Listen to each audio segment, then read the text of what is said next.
Someone gives you a piercing look, is it? 1 nation out of 100 seeks independence from divine shackles, yet your god slaves keep worming your way in, sowing conflict and dragging people into your own endless holy wars. Is it wrong to want to keep our souls for ourselves? He sighs. But you didn't come here to debate philosophy. Take your shot and go. Thank you. How do you know Shika? Elders helped me with a job in Thuvia once. It's a long story. Are you a priest? The man looks uncomfortable. More of a detective, really. An inquisitor. I tracked down missing souls for Pharisms, the Lady of Graves. He laughs bitterly. It looks like it just found another one. Who? You're looking for lost souls? You should visit the ruined village in the Nomads. Thank you for the advice. I'll be sure to visit. Cool. What do you mean, another one? This is the crown of an ancient elven king named Lethoriel, ruler of the first kingdom Nerissa destroyed. But it's not just his crown. His soul has been tied to it. His ghost forced to serve its owner. While it's broken, he's trapped in there, unable to manifest. But no wonder, Nerissa's cronies want it so bad. He shakes his head. Ashika for the mother, but why? The king of the first kingdom destroyed by Nerissa? That happened millennia ago. The poor soul must have suffered so much. You fight well. Will you join my quest?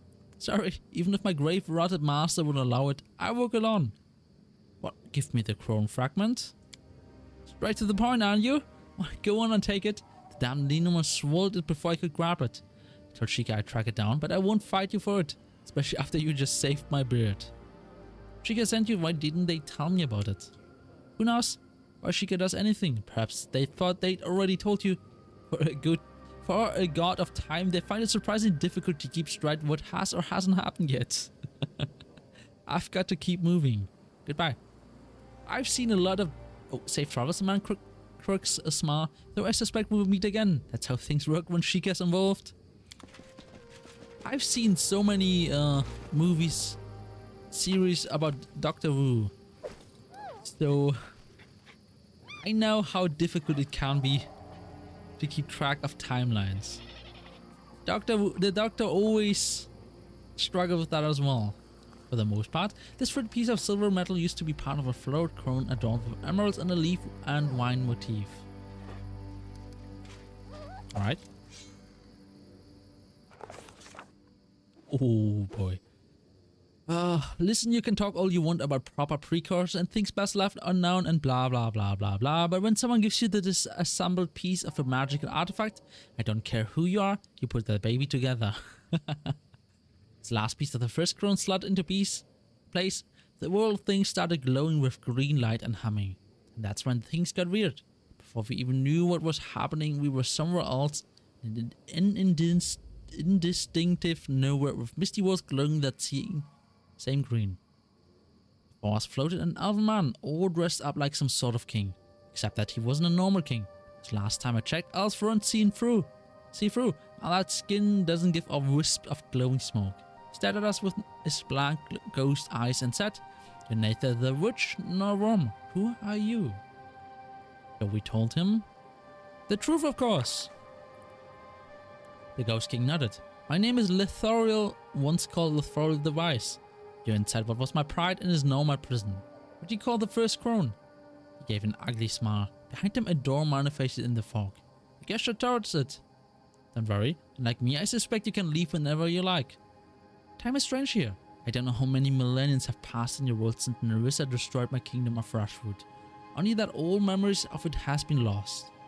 With you younger race building your nations atop its ash. My people had long died and scattered.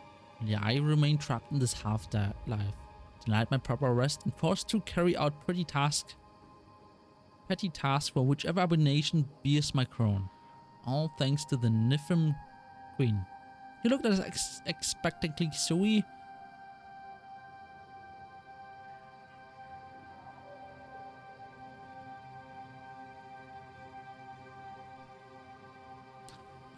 ask him more about his kingdom.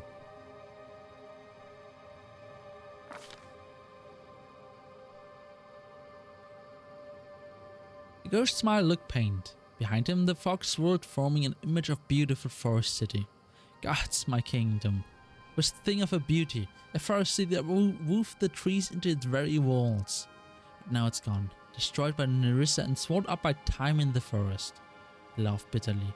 I believe you know my realm as part of your so-called Stonelands. How appropriate. Yet even your oldest books have forgotten me. While I away the millennia here, bound by Nerissa as bauble for his servants to squabble over. So then we ask him about Nerissa in this imprisonment. Oh, we'll check. Nerissa, the ghost snarled, and if we didn't already know he was a ghost, we would have done. His face contorted in ways that would have broken a real elf skull. Behind him, the fog swirled, forming an image of a beautiful elven city. He jabbed a finger at it. Look, see my kingdom? See what she destroyed? All of it gone. And why? Just to add one more grain of dust to the Nilfgaard's queen's chalice. He shrieked, a sound full of madness and sorrow that seemed to stab through our ears and into our brains. Now she binds me here as a bauble for her servants to squabble over. So then we asked him what the chalice was. The ghost shook his head. I don't know, only that every time she destroys a kingdom, a new grain of dust falls into her cup. Mine was the first, but there have been so many since. Asked him how best to fight Nerissa and her minions. The ghost laughed bitterly. Fight Nerissa? Child, if I knew how to kill the Nilfgaard queen, would I still be trapped in this godforsaken throne? I can't take any direct action against her, even at the command of my bearer. He paused thoughtfully. Though, I suppose, the minions see my crown as a mark of station. The gnarly witch and the wriggling man fight over it incessantly.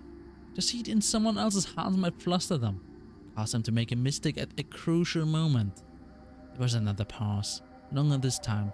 At last, in a softer voice, the ghost said, Once you've left this place, you could command me to destroy this crown and set myself free. They made us all pause. We looked at each other, silently weighing our options, and then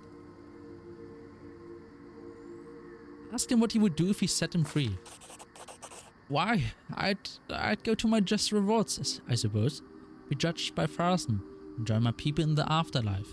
The ghost tried to look innocent, but unfortunately for him, we knew better. Innocent or not, he was a ghost. Spending a few thousand years stewing in your own rage scrambles your brains. There was no telling what he'd do if we set him free, so we agreed to set him free?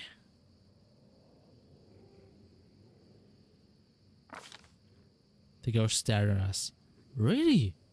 Slowly, a smile spread across his face. I do believe you actually mean that. In that case, all you have to do is speak my name, the Thoriel, and order me to destroy the crown and free myself. He frowned. You will need to do it in the presence of someone as powerful as Nerissa herself. One of the elders, perhaps. That's not so terribly hard to find. He bowed low, gesturing to the door forming in the mist once more. Please return to your vault, with my thanks. And with that, we passed through the door.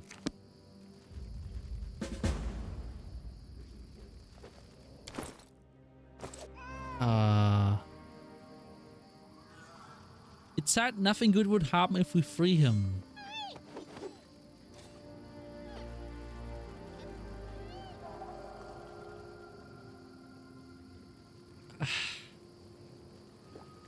Ah.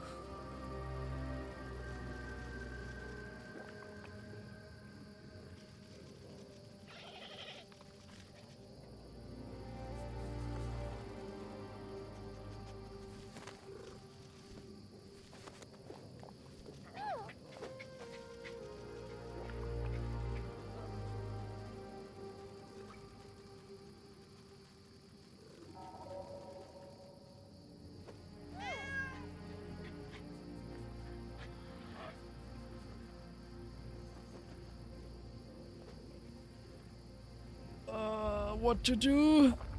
I feel like I should not free him.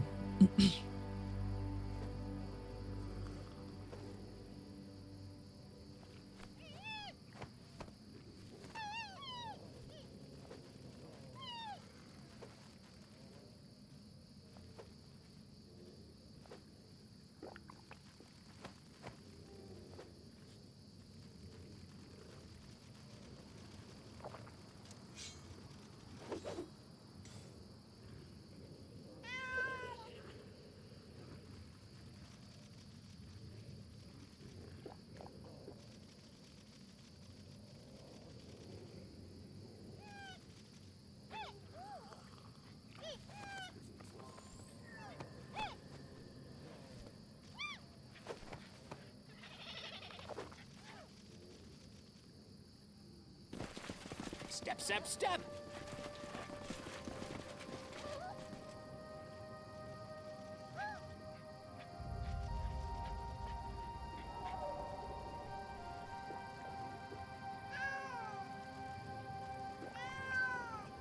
Up, I guess.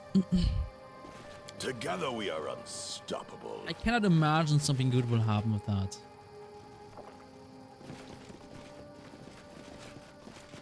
Just doing that. Oh shit. I'll cut you.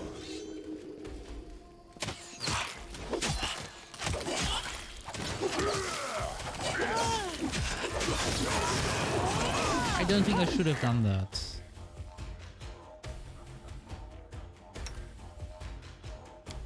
But he suffered.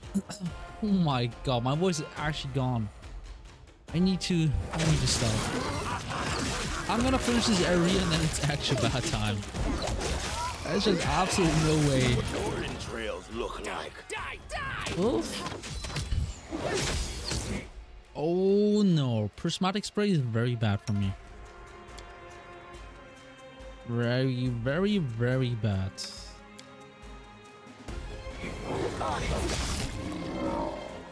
And she died. Go!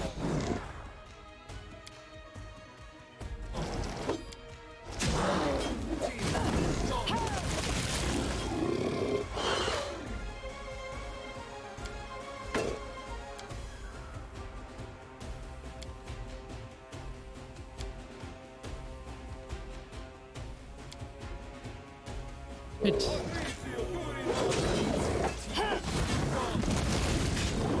Okay, should be fine now.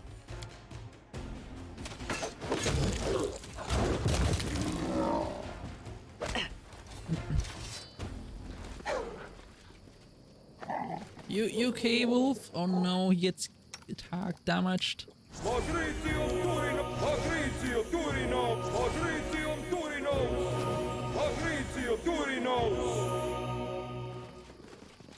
What is that?